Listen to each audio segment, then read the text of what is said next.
अस्सलाम वालेकुम जी, डॉक्टर नज़ीर Ahmad neurosurgical network के थ्रू आपके साथ एक नई वीडियो में। आज हमारी वीडियो का मौजू है मिर्गी के दौरे, झटके क्यों पड़ते हैं, उसकी वजह क्या है, उसके किस अक़साम क्या हैं, उसके अलावा उनके लिए हम जो इन्वेस्टिगेशन कराते हैं वो क्यों ज़रूरी हैं और मिर्गी के दौरों को रोकने के लिए तरीका इलाज क्या है। अक्सर माशरे में मिर्गी के लिए ये कहा जाता है कि इसको हिसाब है, जिन्नों का साया है, बला बलाई टीसी उसके साथ लोग बैठने से अवॉइड करते हैं, उसके साथ खाना पीने को अवॉइड करते हैं। मिर्गी के दौरे ये भी एक बीमारी है, जैसे सर दर्द, ब्लड प्रेशर, शुगर किसी को होना, ये भी उसी तरह की एक बीमारी है। मिर्गी के दौरे का किस ऐसे होता है कि जैसे कोई बंदा बैठा हो, उनको वो पूरा जिस्म काँप रहा हो, अकड़ गया हो और मरीज़ बेहोश हो गया हो। उसमें ज़ुबान कट सकती है, पेशाब निकल सकता है, मुँह से झाग आ सकती है। इसको हम कहते हैं जनरलाइज़्ड टोनिक-क्लोनिक कॉम्प्लेक्स सीज़र्स। कुछ अक़साम ऐसे हैं जिसमें बॉडी का एक हिस्सा मूव कर रहा हो, झटके लग रहे हों, लेकिन मरीज़ होश में हो, तो उसको हम कहते हैं फोकल पार्शियल सीज़र्स। कुछ किस्म ऐसे होते हैं कि मरीज़ बैठे-बैठे खो जाएँ, इसको हम कहते हैं एब्सेंस सीज़र्स। ये ज़्यादातर बच्चों में पाए जाते हैं, ख़ास तौर पे जब बच्चे को बुखार हो, उसको कहते हैं फेब्राइल फिट्स।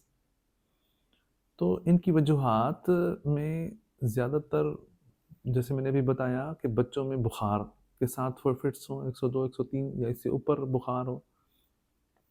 इसके अलावा चोट लगी हो, ट्रॉमा हुआ हो, दिमाग की हड्डी की चोट, हड्डी डिप्रेस्ड फ्रैक्चर हम जिसको कहते हैं, वो सेरिब्रल कॉर्टेक्स मतलब दिमाग के ऊपर वाले हिस्से को इरिटेट कर रही हो, तंग कर रही हो, उसमें फिट्स हो सकते हैं।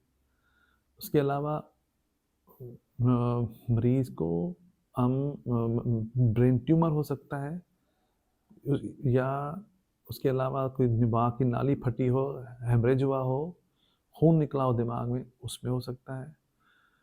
या कोई वजह ना हो, कोई ऑर्गेनिक कॉज़ किसी टेस्ट में ना आ रहा हो, तो उसकी वजह से हो सकता है। उसमें क्या होता है कि हार्मोनल इम्बैलेंस हो सकता है, ज़्यादा या कमी हो, इलेक्ट्रिकल एक्टिविटी ज़्यादा या कम, स्टॉर्म ऑफ इलेक्ट्रिकल एक्टिविटी हो, तो उसमें हो सकता है। हम इन्वेस्टिगेशन में एमआरआई कराते हैं, इलेक्ट्रोएन्सेफेलोग्राम कराते हैं। जो इलेक्ट्रोएन्सेफेलोग्राम ईईजी बताता है कि इसका कॉज़ किस तरफ से है, ये इलेक्ट्रिकल एक्टिविटी कहाँ से जनरेट हो रही है।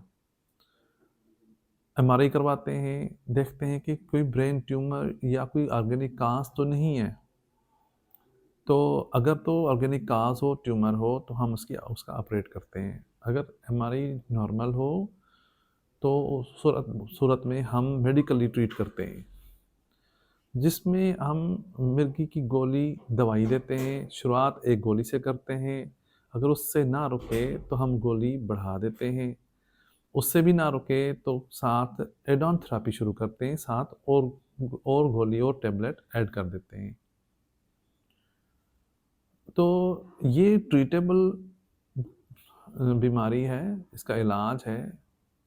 अगर आपके लवाहिकीन में, आपके दोस्तों में, आपके प्यारों में किसी को मिर्गी के दौरे पड़ते हों और वो हमसे कुछ मज़ीद जानना चाहते हों, तो व्हाट्सएप करें, हमारे क्लिनिक को विज़िट करें। मज़ीद वीडियोज़ के लिए देखने के लिए हमारे चैनल को लाइक, सब्सक्राइब और शेयर करें। शुक्रिया।